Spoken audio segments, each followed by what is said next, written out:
Hi YouTube, we're here with the UMX F16. Just got done putting in the Lemon RX receiver without stabilization. It's got the micro plugs for the UMX long throw servos. And we've got a 10 amp Hobby King ESC, 10 amp that's capable of running 3S LiPo. So we're going to be running a 3S LiPo on this. The 3S LiPo that we're using is a nano-tech 180 milliamp 25 through 40C discharge, which is what I've been trying to use this whole time. If you recall, the last time I tried to do this, it's been a while, and I kind of took a break from working on this project because it was frustrating me to death. And today I went ahead and took out the stock receiver, which has AS3X, which could be to our major detriment of flight characteristics here. But it wasn't flying because the ESC wasn't working. So anyway, without further ado, this thing's gonna be really loud. Okay, so I just did a build video for this, and about the only thing I didn't include was tying my LEDs into the battery, which I already had before. And we have the rudder set up on the rudder channel, elevator, televons, and I'll just show you the up, roll, roll, rudder. And so that's the basic control configuration. Throttle cut is set. I have a 5-minute timer set up with a 1 time out. Don't expect this thing to fly for a super long time. The CG feels about right. It's not maybe exactly perfect, might be just a touch nose heavy, but we'll see how it flies. And give them a shot of the balance plug. That steerable nose gear adapter is bumping into it, so I just have to be careful the way I manipulate these wires here so that I don't make a bind point there. And what I want to do is I want to test that real quick before I actually canopy the thing up. I'm going to have to canopy it and then just watch. Feel for friction and listen for friction. So you put this tab down under here, and then you just drop that on and the magnets hold it. And I just have this taped on for now. Feels like everything is free enough for what we're going to be doing. So I think we're okay. So what we'll do is we'll go ahead and get it outside. We'll get a flight in.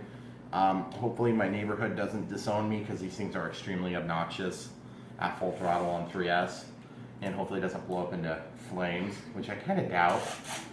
One thing I might do real quick is you can see the trim right now is really, really bad. So what I'm going to do is I'll show you how to adjust this. If you want to come around here, I'll unhook this little part here. So I'm going to go into servo setup, and I'm just going to go back out into monitor mode and just figuring out, you can see that it's the right aileron and the left aileron. And so what I can do is I can actually just go servo setup, travel, sub trim. Now give them a shot of the aileron, of the televon there. Give a shot from the tail there. So you can see all you got to do is you just got to sight down the length of the fuse, and you can adjust that with one or both of the ailerons, and then you go over to the elevator, give it a move, and you still have the AS3X jitters, as what I like to refer to it, but that's actually the jitter from the long throw linear servos. So we'll see how this thing does. We're going to pause it, we'll get outside and give it a toss into the wind.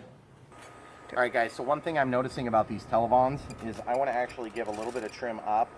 I'm going to go about 45 clicks up, which doesn't mean much. On your DX18, that's about halfway. You get about 100 clicks all the way down, or 90.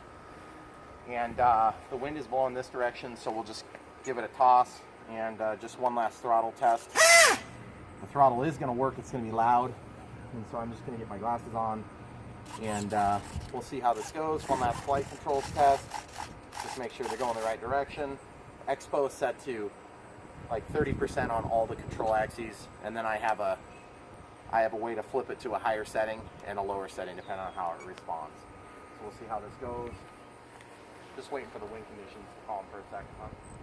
Okay. We might do a glide test here actually, and just see how it glides.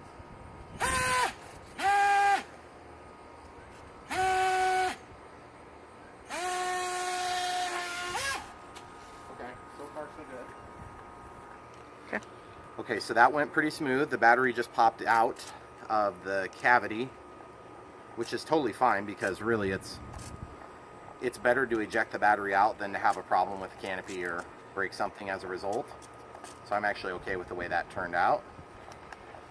And I think I'm just gonna have to get on it and give it some power to get this thing flying.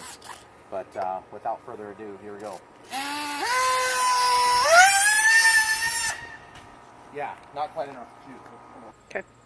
Okay, so that was reminding me of the Habu right there, the way that flew, which was pretty crappy, somewhere between horrific and really bad, and just goes to show you that these little EDFs are not very forgiving. I should have been womping it for power there, and I just didn't. I was just trying to be quiet with it, which is stupid because these things are obnoxious when they're flying. But you can see there's a weak point there and it broke, which is not that big a deal. I can have this glued back together in 5 minutes, but I just have a feeling that this plane probably isn't going to fly again, and I'm probably going to be at like 100% throttle just to get the thing gliding, and then anything less than 100% is going to be falling. So anyway, thanks a lot for watching me fail again. Don't forget to like and subscribe.